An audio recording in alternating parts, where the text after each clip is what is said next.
यानंतर पुन्हा एकदा सैफ अलीच्या हल्ल्या प्रकरणातला अपडेट घेऊया।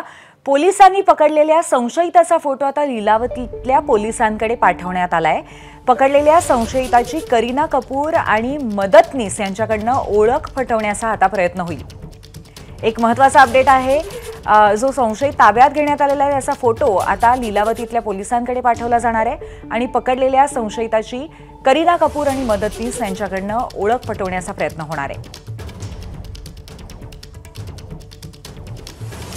आपण या दृश्यांमध्ये बघतोय, या संशयिताला अटक करण्यात आलेला आहे, माफ करा, ताब्यात घेण्यात आलेला आहे आणि हा जो संशयित आहे त्याचा चेहरा सीसीटीव्ही मध्ये बंदिस्त झालेल्या चेहऱ्याशी काहीसा मिळता जुळता चेहरा आहे।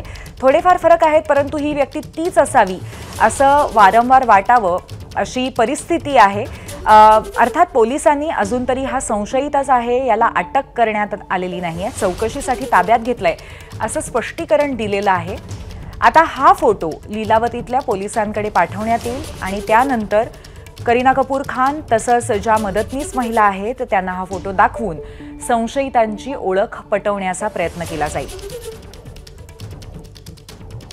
या दृश्यांमध्ये ताब्यात घेण्यात आलेला संशयित आणि सीसीटीव्ही फुटेजमध्ये असलेला संशयिताचा चेहरा हे बरेच मिळते जुळते आहेत, पण या बाबतीमध्ये पोलिसांनी पुष्टी केलेली नाहीये। किंबहुना त्यांनी असं म्हटलेलं आहे की ही व्यक्ती ती नाही आहे आणि चौकशीसाठी ताब्यात घेण्यात आली आहे।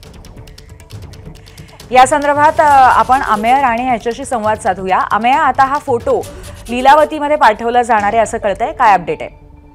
नक्कीच, कारण की प्रत्यक्षदर्शी जे दोन्ही महत्वाचे कुटुंबीय आहेत ते लीलावती रुग्णालयात उपस्थित आहेत। सैफ अली खान, ज्याला आता शक्यता अशी आहे की कारण की संपूर्ण कपूर आणि खान कुटुंबीय जे आहेत ते आता लीलावती रुग्णालयात दाखल झालेला आहे। करीना कपूर इथं आलेली आहे, कुणाल खेमू हा त्यांचा जो मेव्हणा आहे, सोहा अली खान आधीपासूनच त्यांची बहीण उपस्थित आहे, शर्मिला टागोर त्यांची आई सुद्धा आलेली आहे। त्यामुळे शक्यता आहे की त्यांना आता खासगी रूम मध्ये शिफ्ट करण्यात आलंय। थोड्याच वेळात लीलावती रुग्णालयाकडनं या संदर्भात एक अधिकारिक स्टेटमेंट जारी केलं जाईल। त्यासाठी माध्यमांना लीलावती रुग्णालयात आता आतमध्ये प्रवेश देण्यात आलेला आहे आणि पत्रकार परिषद होईल आणि त्यात सैफ अली खानची आता वैद्यकीय परिस्थिती काय आहे याची माहिती देण्यात येईल। या दरम्यान ज्या संशयित आरोपीला मुंबई पोलिसांनी बँड्रा पोलीस स्टेशनमध्ये आणले त्याचा फोटो सैफ करीनाला दाखवण्यात आलाय। त्यांची जी घरकाम करणारी बाई होती त्यांना सुद्धा पाठवण्यात आलं आणि त्याची ओळख आता पटवली जाते, कारण की हा जो व्यक्ती आहे त्याचं जर आपण एकंदरीत रूप पाहिलं तर तो त्याच व्यक्तीसारखा दिसतोय जो सीसीटीव्ही फुटेजमध्ये आढळून आला होता।